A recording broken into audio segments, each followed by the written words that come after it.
안녕하세요. 오늘 영상에서는 삼성 갤럭시 S7에 커스텀 롬을 설치하는 방법을 보여드리겠습니다.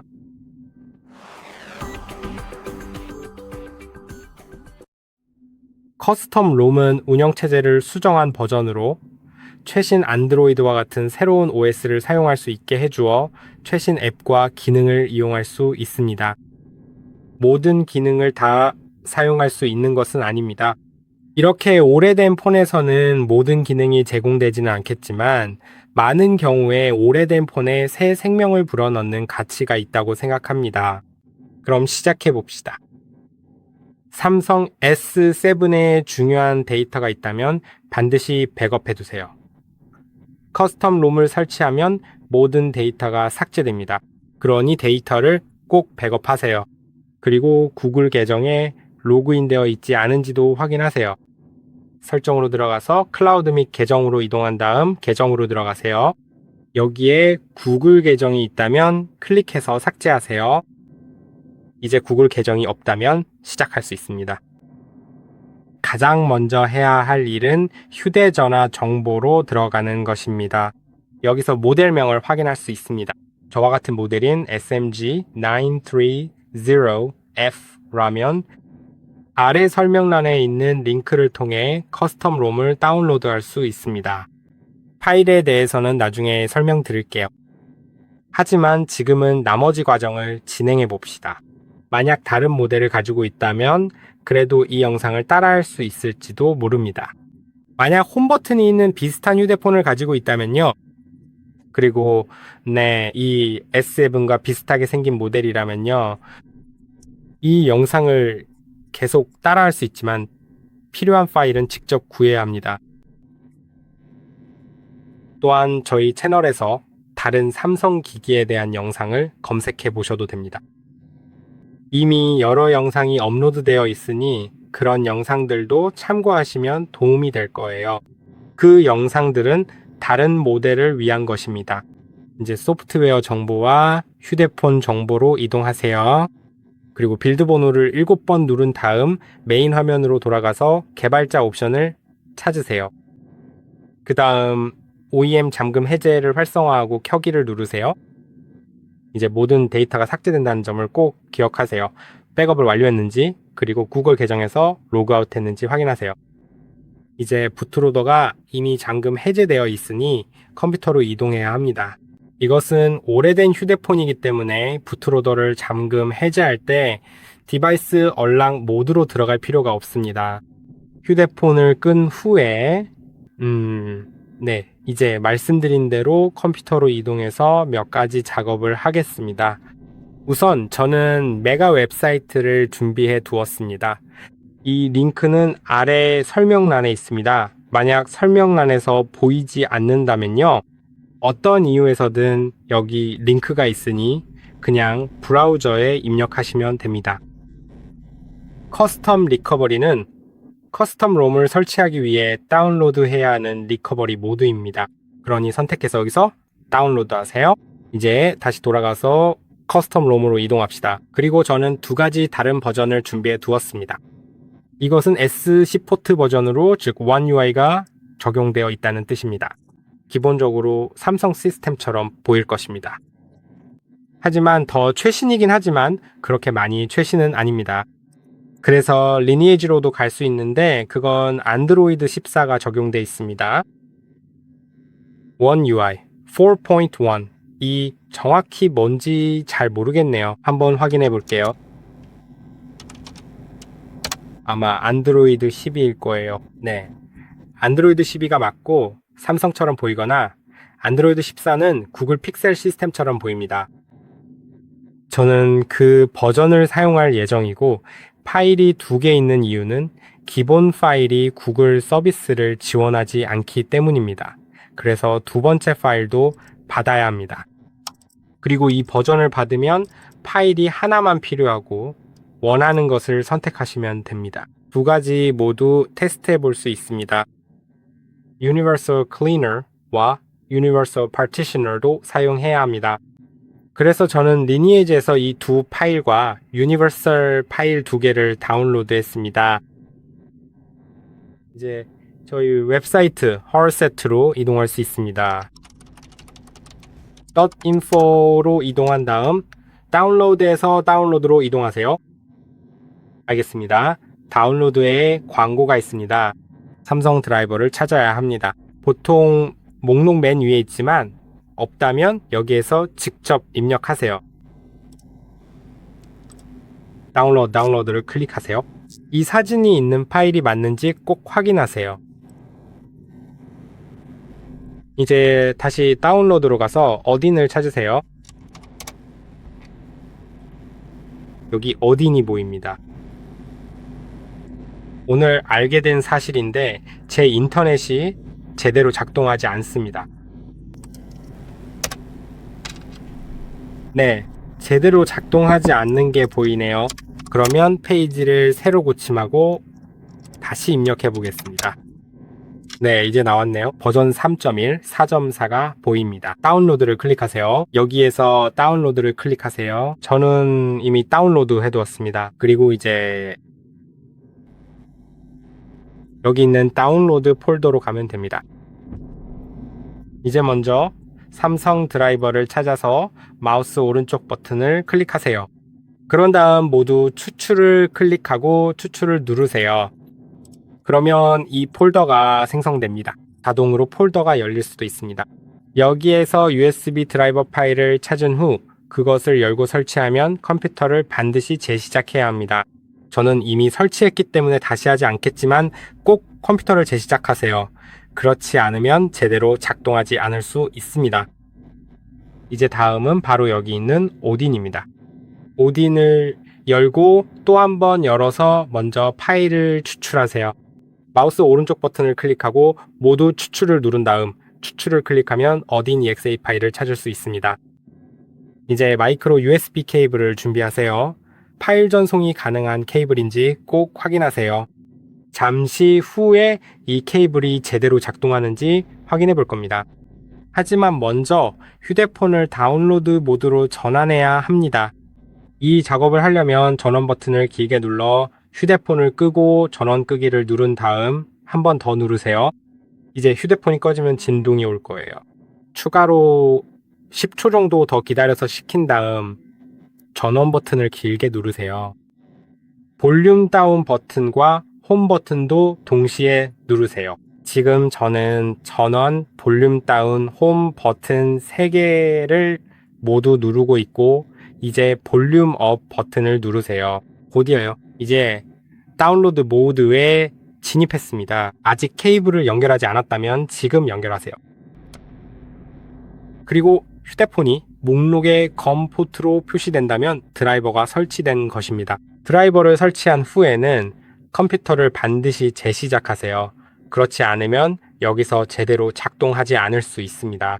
또한 이는 케이블이 정상적으로 작동하고 있다는 의미이기도 합니다. 여기 옵션으로 이동해서 자동 재부팅과 공장 초기화 시간이 선택 해제되어 있는지 확인하세요.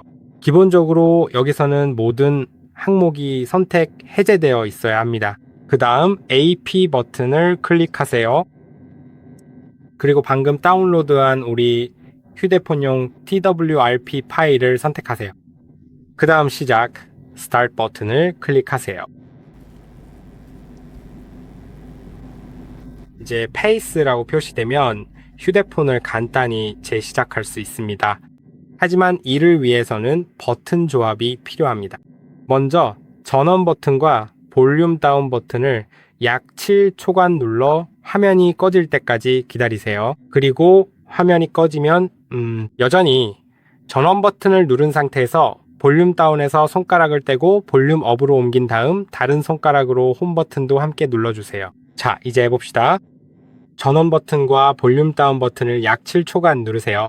그리고 화면이 꺼지면 전원 버튼을 계속 누른 채로 볼륨 업으로 이동하고 홈 버튼도 함께 눌러주세요. 이제 삼성 갤럭시 S7 로고가 보이실 겁니다. 이제 전원 버튼에서 손을 떼고 홈 버튼과 볼륨 업 버튼은 계속 누르고 있습니다. 그러면 TWRP로 진입하게 됩니다. 이제 스와이프에서 수정 허용을 하겠습니다. 그리고 이제 와이프로 가서 데이터 포맷 yes를 입력하고 승인하세요. 이제 파일 탐색기에서 이 PC로 들어가면 갤럭시 S7이 보일 겁니다. 이제 이 뒤로 가기 버튼을 눌러서 돌아가겠습니다. 이것도 작동하니까요.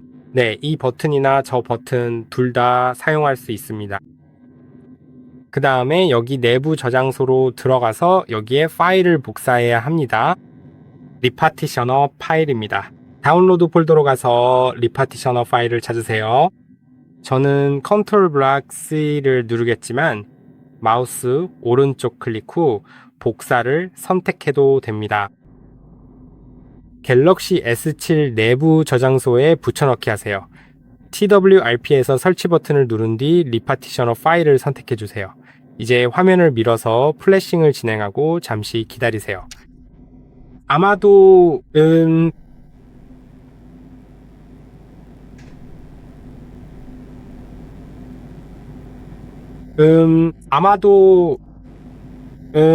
자동으로 휴대폰이 재시작될 것입니다.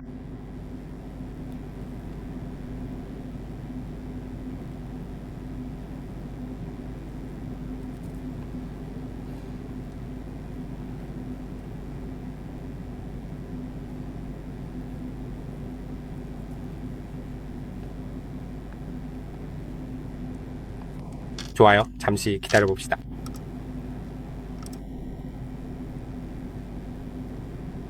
지금 스크립트를 실행하고 있습니다.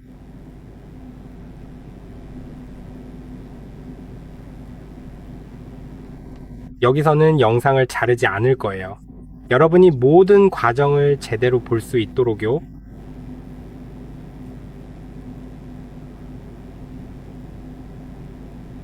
화면이 어두워진 것을 볼 수 있습니다. 잘 모르겠네요. 네. 5초 후에 리커버리로 다시 재부팅 한다고 나오고 지금 그렇게 진행되고 있습니다. 그러니까 처음에 화면이 꺼졌던 건 그냥 재부팅이 아니라 절전 모드로 들어간 거였어요. 이제 곧 다시 리커버리로 돌아갈 거예요. 그래서 다시 와이프 메뉴로 갈 겁니다. 좋아요. 이제 스와이프에서 수정 허용을 하고 와이프를 클릭한 다음 포맷 데이터를 선택하고 yes라고 입력한 뒤 승인하세요. 잠시 기다렸다가 몇 번 뒤로 가기를 누르고 이제 유니버설 클리너를 찾아보세요.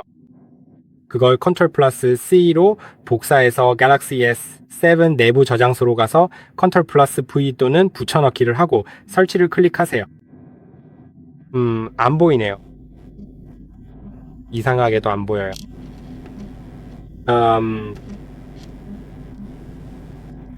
이거 흥미롭네요. 왜냐하면 분명히 거기 있거든요. 네, 분명히 있습니다. 케이블도 제대로 꽂혀 있는데 제가 뭘 할지 아세요? 그냥 다시 한번 와이프 하겠습니다. 다시 시도해 볼게요.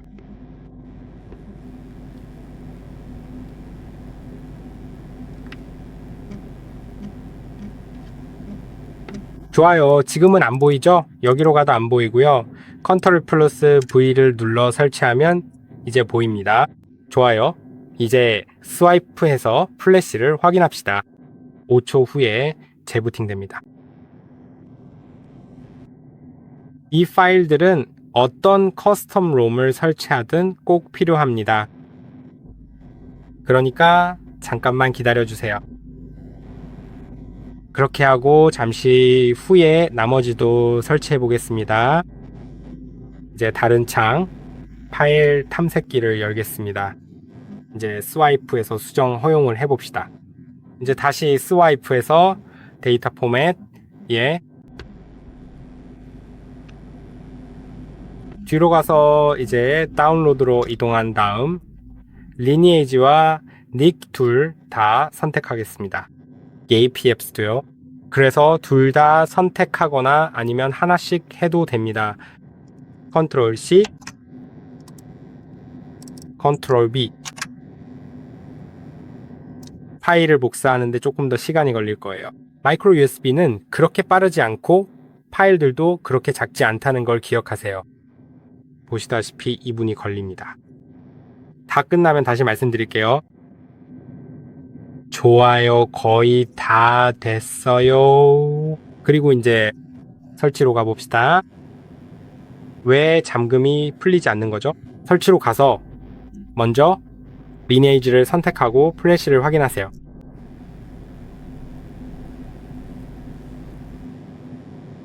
잠깐 시간이 걸릴 거예요. 그리고 혹시 모르니 화면을 한 번씩 눌러주는 게 좋아요. 몇 초마다 한 번씩 화면이 꺼지지 않게요. 왜냐하면 글쎄요. 저는 그런 일이 일어나길 원하지 않거든요. 어떻게 될지 모르니까요. 아마 그런 일은 없을 거예요. 업데이트나 설치가 멈추진 않겠지만 실제 파일을 설치할 때는 항상 이렇게 해요. 혹시 모르니까요. 그냥 화면을 톡톡 두드리고 있어요. 이렇게요. 그리고 잠시 후에 NIKG 앱스를 설치할 거예요. 네, 이제 설치된 게 보이죠? 이제 뒤로 가볼게요. 이제 NIKG 앱스로 가봅시다. 다시 스와이프하고 맞아요. 몇 번 화면을 눌러주세요. 아니면은 신경 안 쓰면 안 눌러도 돼요. 언제든지 시스템을 다시 와이프해서 과정을 반복할 수 있어요. 그리고 파일을 다시 복사해서 설치하면 됩니다. 지금 보시면 구글 서비스 등 몇 가지 서비스를 실행하고 있는데 이런 서비스들은 구글 앱이 제대로 작동하려면 꼭 필요합니다. 그리고 이게 구글 캘린더 같은 구글 블로트웨어를 설치하는 건 아니에요. 구글 캘린더라고 나오지만 그건 동기화 어댑터입니다. 즉, 여러분의 구글 계정과 동기화하기 위한 것이지 불필요한 블로트웨어를 설치하려는 게 아닙니다. 나중에 휴대폰을 설정할 때 구글 앱이 많지 않다는 걸 알게 될 거예요. 구글 플레이 스토어만 있을 거고 그게 전부일 것 같아요.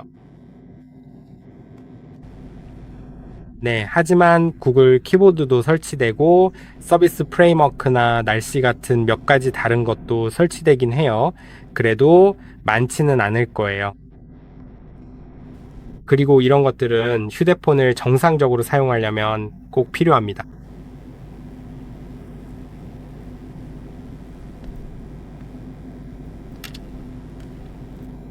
네, 그리고 파일이 꽤 큽니다. 제가 실제로 확인해 볼게요. 파일 크기가 얼마나 되는지 좀 궁금하네요. 아니요, 그렇게 크진 않아요. 알겠어요? 네, 380MB네요. 네, 그런데 휴대폰이 잠깐 시간이 걸려요. 왜냐하면 JP 파일을 풀어야 하거든요. JP 파일 안에 파일이 많을수록 보통 더 오래 걸려요. 이제 그냥 시스템을 재부팅하면 시스템으로 들어갈 거예요. 네, 이제 모든 걸 닫아도 될 것 같아요. 그럼 그렇게 할게요. 같은 창을 2번이나 열어뒀네요. 네, 부팅이 어떻게 되는지 한번 볼게요. 그렇게 오래 걸리진 않아요. 조금 더 오래 걸릴 줄 알았는데 벌써 로딩되고 있는 게 보이네요. 그래서 이미 준비가 되어 있을 거예요. 모든 걸 제대로 했다면 이제 휴대폰을 사용할 수 있을 거예요. 이제 다 잘 작동할 거예요. 참고로 만약 휴대폰의 기본 시스템으로 다시 돌아가고 싶다면 저희 채널에 있는 스톡롬 설치 방법 영상을 참고하시면 돼요. 그 영상이 도움이 될 거예요.